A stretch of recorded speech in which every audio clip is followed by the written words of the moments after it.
What's up guys, Loom here. Welcome back to the channel, and thanks for tuning in. Today we're looking at the Shadow Priest Mage Tower Challenge. The most recent spec we've completed this challenge on was Affliction Warlock. Historically, there are a lot of commonalities between the two specs, but I would say currently Shadow does have a leg up on Affliction. A not very well known fact about the Mage Tower challenges is that across different specs in this same scenario, there is slightly different tuning. For example, Shadow's version of Karam Mage Spear has about 50k less health than the one in the Affliction challenge, making him a little bit easier to deal with. In fact, the Hands from Beyond also have a little bit less health on Shadow as well. That said, Raced has more health in the Shadow challenge, and one problem you might run up against that you won't on Affliction is that Shadow can run out of mana. For that reason, I would recommend not casting Renew on yourself. It's a pretty mana inefficient spell, and I would either invest in some Leech enchants or the primary stat enchants for the chest and legs, or all four, along with some consumables that would speed up the fight to the point where you're not going to be running yourself out of mana. Power Word Life is your most mana efficient heal, although you will be using Power Word Shield to move around quite a bit in conjunction with your Angelic Feathers, and I would definitely recommend using the talent build I have in the description below. This will allow you to gain most or a large portion of your healing from a talent called Mental Fortitude, which takes all of the overhealing from Devouring Plague and Vampiric Touch and converts it into an Absorb Shield. With that setup, you really won't be needing to heal yourself at all until after you've finished off Karam. And as usual in this challenge, the first time you have an opportunity to damage Raced after you've brought Karam down to his bubble phase, that is when you want to hit drums and your potion and try to do as much damage as you can. Try to have Void Torrent up. Either way, the end of the fight is likely going to be you shielding and healing yourself through the enraged Raced's Shadow Bolts. Everything else up to that point is going to be fairly easy to deal with if you're somewhat proficient at swapping to the hands, interrupting them if you absolutely need to, and just bursting them down while scooting around the battlefield with your movement speed from feathers and Power Word Shields. And if you're looking at which consumables to purchase for this challenge, you're going to want to use the Greater Flask of Endless Fathoms, the Superior Battle Potion of Intellect, Borealis Blood Sausage, any old augment runes you can find, and Feral Hide Drums. In the first phase, our only objective is not to get hit in the face, and to bring Karam down to 33%. He starts off real slow, and every 10 or 12 seconds he gets movement and damage increase. He drops a puddle when that happens, and so we're going to take him around the perimeter here so those puddles aren't in the gaming area that we're going to use later. We do have our 1 minute root, which we use. You don't want to use cooldowns really. If you use Void Torrent, you want to make sure that you're kind of waiting for it to come back up.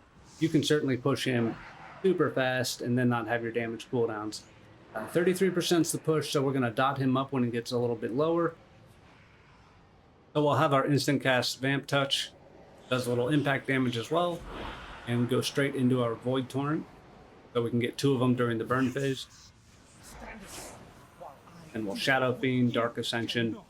We're going to get ad spawns now. We're going to hold Shadow Crash for a second set of ads to spawn, and then drag them over boss so we can kind of maximize the damage there. The Vamp Touch that's placed on all the ads will contribute to our healing and an overshield through the Mental Fortitude talent. But we're just kiting around, doing as much as we can to avoid really doing anything to the ads other than keeping those dots up. Our Void Torrent coming back up, we're not even going to redot because we don't really have time to do it. As soon as this channel ends, he's going to throw his immunity back up. Okay, maybe 2 Shadow Bolts. Yeah, not even finishing that other Shadow Bolt. Then Karam's back up, he's already at 70%. No reason to delay damage on Karam here. You're just going to deal with more hands the longer he's up. And the hands are pretty easy to deal with. Even at like 40%, you can start Shadow Word Deathing them and you'll get your proc because they'll be back under 20. There's our Panda Punch. I thought that was root for a second. That's a little Panda Punch. And then he immunes again at 1/3 health. We're back on Raced. Raced still has 450k health. For reference, Karam has 100k. Shadow Crash the ads, and we're not going out of our way to kill them, but we do have Psychic Link. We'll do a lot of damage to them. And the more ads that are up with Vamp Touch on them, the more healing and overshield we get.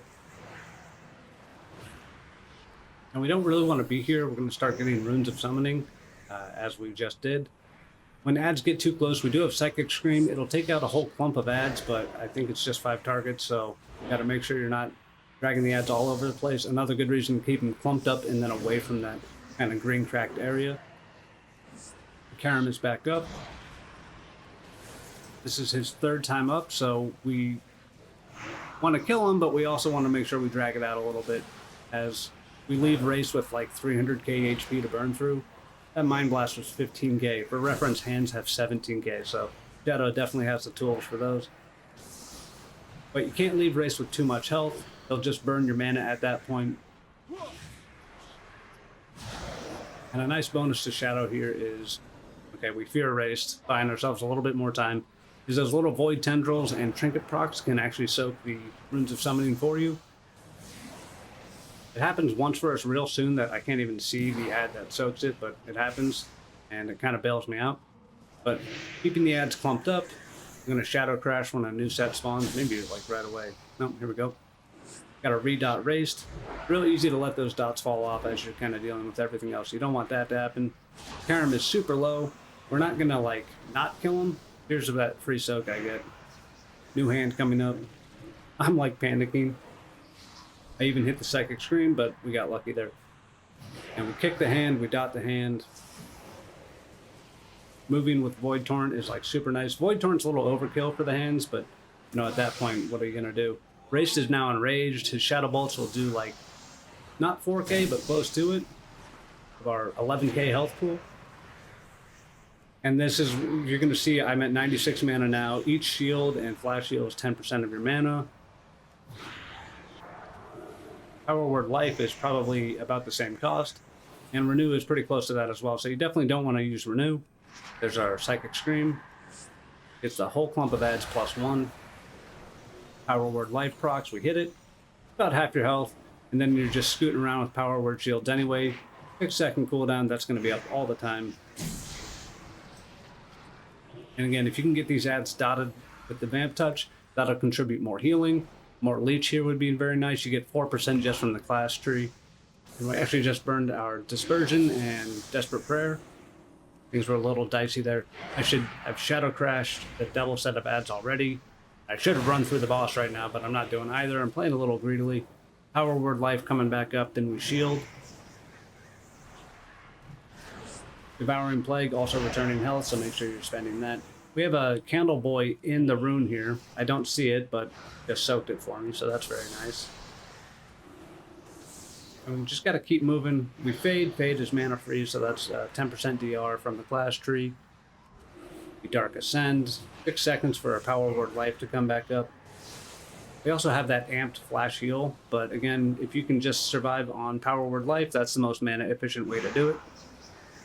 And if you get under, under 4k health, that's when you need to panic and actually press something else.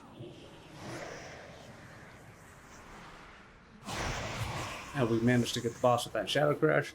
And you just keep kiting, keep moving, don't run through any puddles. Any extra damage here is going to hurt. You got to be careful with the Shadow Word Death. And then the fight's pretty much over. Yeah, right here.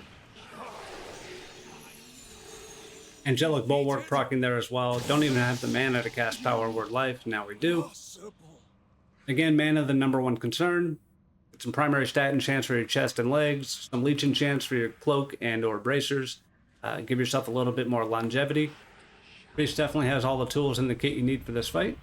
It's more of a battle of attrition. Don't want to leave raced with like 400k HP when he's enraged, because you're just not going to win that fight. Thanks so much for watching, guys. I appreciate your time. We got Beastmaster and Resto Druid requested already. We're working on that. Like the video if you liked it. Subscribe to the channel to stay in the loop for Mage Tower and Season 2 Delve bosses, or to catch me live on YouTube. I appreciate your time, guys. Panda Dance, best dance. Hope you all have a great rest of your day or evening. We'll see you in Season 2. Peace.